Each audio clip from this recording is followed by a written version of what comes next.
Assalamualaikum warahmatullahi wabarakatuh. Bagaimana kabarnya? Apakah sehat semua? Semoga semua dalam keadaan sehat, walafiat, tanpa ada kekurangan suatu apapun. Oke, untuk pertemuan hari ini, kita akan melanjutkan membahas tentang sumber dan jasa informasi.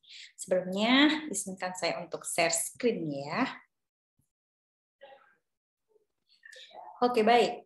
Jadi, untuk pertemuan hari ini kita akan membahas tentang peran dan perkembangan sumber informasi, serta pemasaran jasa informasi. Karena dua pertemuan ya, jadi nanti kita akan membahas langsung secara cepat, seperti itu. Namun, untuk pemasaran jasa informasi sifatnya hanya sebagai pengenalan saja, karena nanti ada mata kuliah tentang pemasaran tersendiri. Oke, yang harus kita pahami apa untuk pertemuan hari ini? Yang pertama adalah peran sumber informasi, kemudian perkembangan sumber dan jasa informasi, kemudian pemasaran dan juga pemasaran sumber informasi. Nah, sebelumnya teman-teman bisa menjawab di kolom komen ya.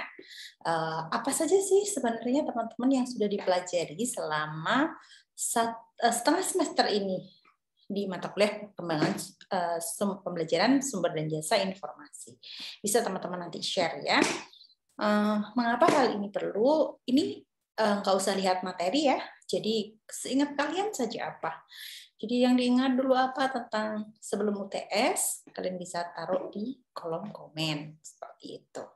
Mengapa demikian? Karena sumber dan jasa informasi ini kan kita tidak pernah praktek ya, meskipun ada mata kuliah praktikum, tetapi ketika kita menjelaskan sumber dan jasa informasi itu apa, gimana gitu, itu kan kita tidak melihat secara langsung di lapangannya seperti apa. Jadi karena ini sangat materi sekali ya, jadi kita harus memiliki pemahaman yang benar-benar paham di dalam diri kita.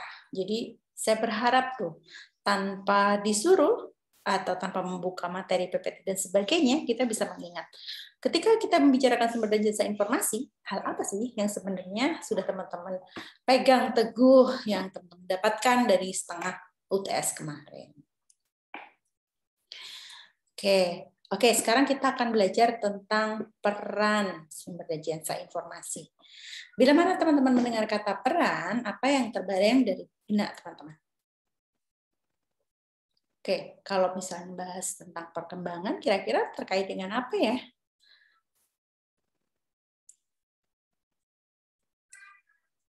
Nah, sumber dan jasa informasi berdasarkan secara fisiknya itu ada sumber dan jasa informasi yang berupa tercetak dan tidak tercetak, atau bisa disebut dengan sumber dan jasa informasi dalam bentuk elektronik atau digital, orang menyebutnya seperti itu. Nah, tapi teman-teman apakah tahu sih sebenarnya sumber dan jasa informasi yang tercetak itu apa saja sih?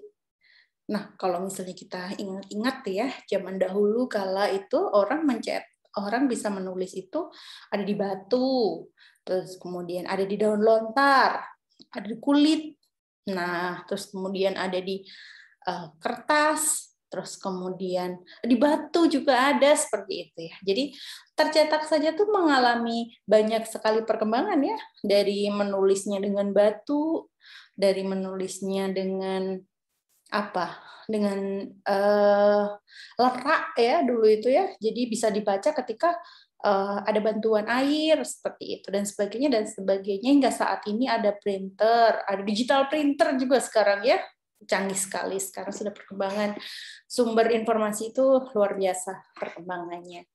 Nah, elektronik juga demikian. Bila kita dulu ya, kalau misalnya masih menemui, tapi kayaknya milenial itu sudah tidak menemui ya.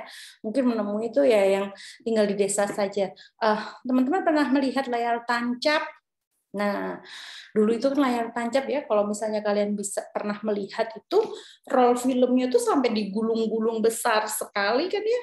Nah, sekarang boro-boro deh gulung-gulung filmnya, harus tahun sekali kita nontonnya di layar yang sangat besar, sampai ngantuk-ngantuk bawa tikar dan sebagainya. Nggak perlu sekarang ya.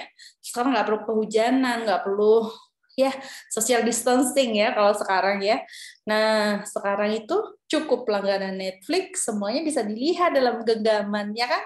Nah, jadi sumber elektronik maupun sumber tercetak ternyata mengalami apa? Mengalami perkembangan yang sangat pesat. Begitupun juga dengan sumber dan jasa informasi. Dulu orang mau cari berita, tanya dulu ke Pak RT, ke Pak RW ada berita apa ya? Atau nunggu dulu koran hari ini ada berita apa ya? Atau mungkin di satu kampung tuh cuma satu orang yang memiliki televisi dan sebagainya. Namun sekarang, wah, hoax tersebar di mana-mana ya. Jadi ada plus minusnya memang ketika sumber dan jasa informasi ini berkembang pesat seperti itu. Nah, kira-kira mengapa perpustakaan harus mengenali perkembangan sumber dan jasa informasi? Kenapa coba? Ya karena kita adalah apa? Kita adalah istilahnya produsen, kita adalah manajernya yang mengelola informasi yang ada di dunia ini seperti itu. Jadi kalau misalnya ada pustakawan atau orang yang bekerja di perpustakaan terus menyebar hoax, nah itu perlu dipertanyakan. Dia itu beneran lulus atau lulusnya dipertanyakan ya. Jadi kalau misalnya pembeda dari kita dari jurusan yang lain, tentunya kita bisa membedakan informasi mana yang kredibel, mana yang enggak, mana yang bisa dipertanggungjawabkan, mana yang hanya sekedar hoax seperti itu. Nah, tentunya sebagai pekerja di bidang itu, kita tidak mungkin memberikan informasi yang tidak berkualitas atau tidak kredibel itu kepada user kita, kepada pelanggan kita. Itu sangat tidak mungkin. Karena apa? Itu bertentangan dengan tugas fungsi kita sebagai sebagai profesional di bidang informasi tersebut seperti itu. Jadi harusnya kita tidak memprovide informasi yang seperti itu untuk pelanggan, tapi informasi yang memang benar-benar sesuai dengan kebutuhan pelanggan dan benar-benar dibutuhkan oleh pelanggan itu. Nah, di sini kita akan lebih banyak menonton ya. Ini nanti akan saya sertakan juga. Terus kemudian teman-teman jangan lupa juga tentang information overload. Nah, teman-teman nanti bisa lihat di link ini ya. Nanti slide-nya akan Ibu copy dan Ibu taruh di e-learning. Nah, kemudian setelah kita memahami sumber dan jasa informasi itu, ternyata kita perlu kan sudah dibayar mahal-mahal. Nah, itu kita perlu memasarkan nih. Kenapa tuh kok perlu memasarkan juga? Ya karena sesuatu yang sudah dibayar mahal itu bisa dimanfaatkan dengan optimal oleh pengguna. Nah, kita bisa mengandalkan bauran pemasaran informasi. Ada 4 yang sangat terkenal. Itu ada 4. 4PS, tapi lambat laun kemudian berkembang menjadi 7PS. Nah, ini kita hanya mengenal segelas saja karena nanti di mata kuliah pemasaran akan dibahas lagi. Nah, P yang pertama adalah product, place, price, promotion.